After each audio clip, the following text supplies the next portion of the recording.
All right, so this is AR-FRT install. All you're gonna really need is a set of Allen keys. You can go get them at Harbor Freight for like $8. And that's to take your grip off. This one happens to be a flathead, so we won't be using these for now. So you're gonna start by taking off your upper receiver.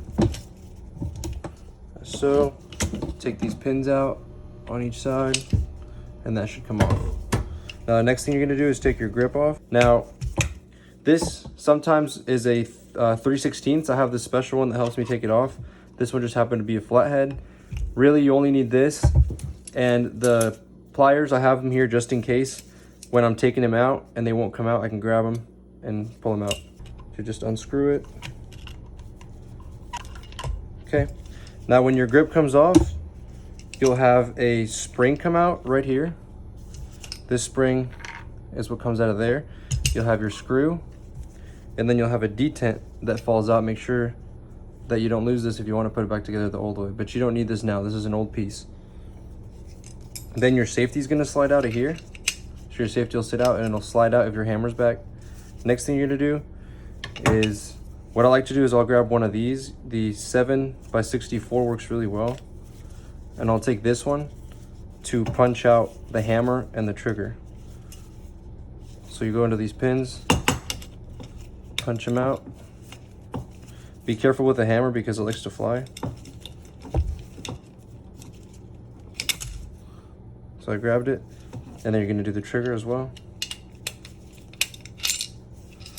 And it should all fall out. So you should have these pieces. You should have your pins, your old trigger, your old hump, the old safety selector, which you're not gonna need, so you can set that to the side, and then your hammer. So these are your new pieces. You're gonna move all the springs from the old one onto the new one.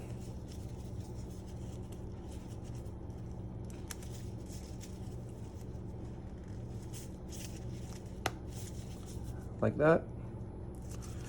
And then there's a little baby spring. Don't forget this one that you're gonna take out. And it has a fatter side to it. The fatter side, which is on the left in this case, is gonna go on the bottom. And that's what holds it in place. So it'll go in that little hole there. Like that. Then you're gonna take your trigger hump like that. And those should line up inside the gun right here.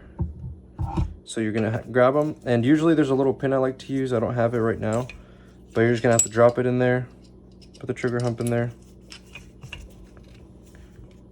grab your pin, and just line it up. So from this side, it's over here.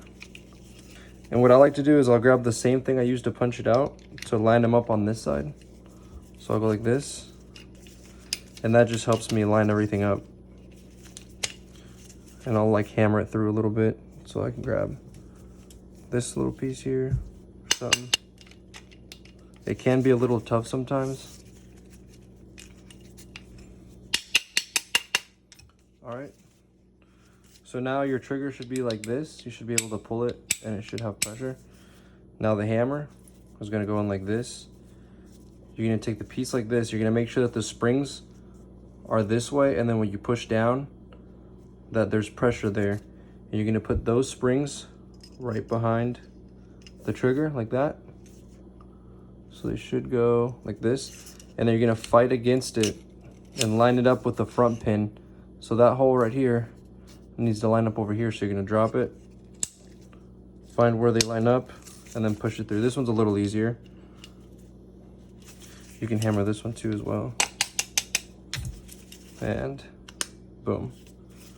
So now you have a working trigger group with no safety.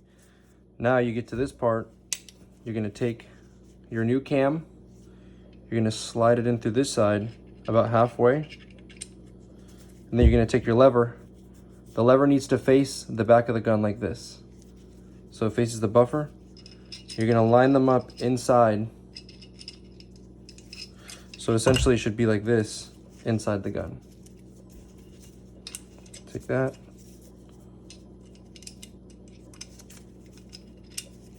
There we go. So So it should sit like that. And then now you're gonna flip your gun over. You can put your finger over this hole here.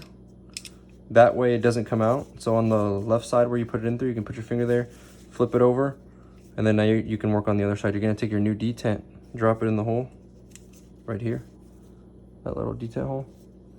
Then you take your grip, like this, with the spring side on this side, and that spring needs to push the detent up. That's what's gonna hold the safety together. And then you're gonna push it in. I like to hold it like this with my front finger and my thumb, like that, and then I'll go in and put my screw back in. All right, and I'm not gonna show you all how to put the screw back in. It's pretty easy. It takes a little bit, but once you get it tight enough, then you should be able to simulate the reset, and I'll show you guys how to do that. Okay, so now our grip is in there. Now, in order to switch through the modes without the upper on, just regularly, the hammer needs to be cocked. So you're gonna have your 3 modes: safe, FRT, and safe, and you should be able to feel a little bump every time. And to know if it's working right, you're gonna pull the trigger, hold it, rack the hammer, and then you're gonna push this lever back and fight against yourself. You're not gonna let go of any pressure, and it should reset. Now it's not gonna pull again until this lever comes all the way back up. So once it's here, then you'll be able to pull it. So you can squeeze maybe a little bit harder, fight against yourself, and then you can, and that's how you test it. And then on the semi, you fire, this lever won't do anything. You have to manually let go. So that's the difference. And then in safe, of course, you get no firing. That's pretty much it. You're good to go. You have your old trigger, your old safety selector, and your old detent at the end.